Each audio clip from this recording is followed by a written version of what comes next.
Hi, welcome back to the Touch to Click channel. In today's video, we'll show you how to make a Sprunky OC in Scratch step by step, so you can create and customize your own character easily. Now let's get started. Step 1. Click the first link in the description and you'll land on the itch.io website on the Sprunky page. This page hosts the original Sprunky files, which act as the base project you need before making any changes. Step 2. Click the first Sprunky result from the search results on the page. This makes sure you are opening the correct and most reliable version of the Sprunky project. Step 3. On the Sprunky page, click the download button and wait for the file to finish downloading. This file includes all the assets, characters and code required to edit and build your own OC. Step 4. Click the second link from the description and you'll be redirected to the Scratch website. Scratch is the platform where you'll upload the Sprunky file and customize everything. Step 5.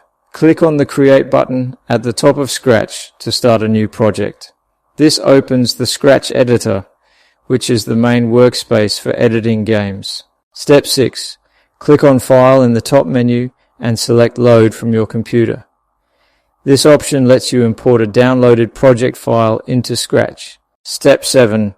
Choose the Sprunky file you downloaded earlier and upload it. After loading, the full Sprunky project will appear inside the Scratch editor.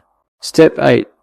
Once the project loads, click on the Costumes tab. This section controls how characters look, including shapes, colors, and designs. Step 9. Scroll down to browse through the available costumes. These are the existing Sprunky character designs you can use as a starting point. Step 10. Click on the costume you want to customize for your OC. Selecting it allows you to edit visuals, change colors, and adjust shapes to match your idea. Step 11. Scroll further to explore animations and customization options. This step helps you fine-tune movements and visuals so your Sprunky OC feels unique and personal. Thanks for watching, and don't forget to subscribe to the Touch to Click channel for more helpful tutorials.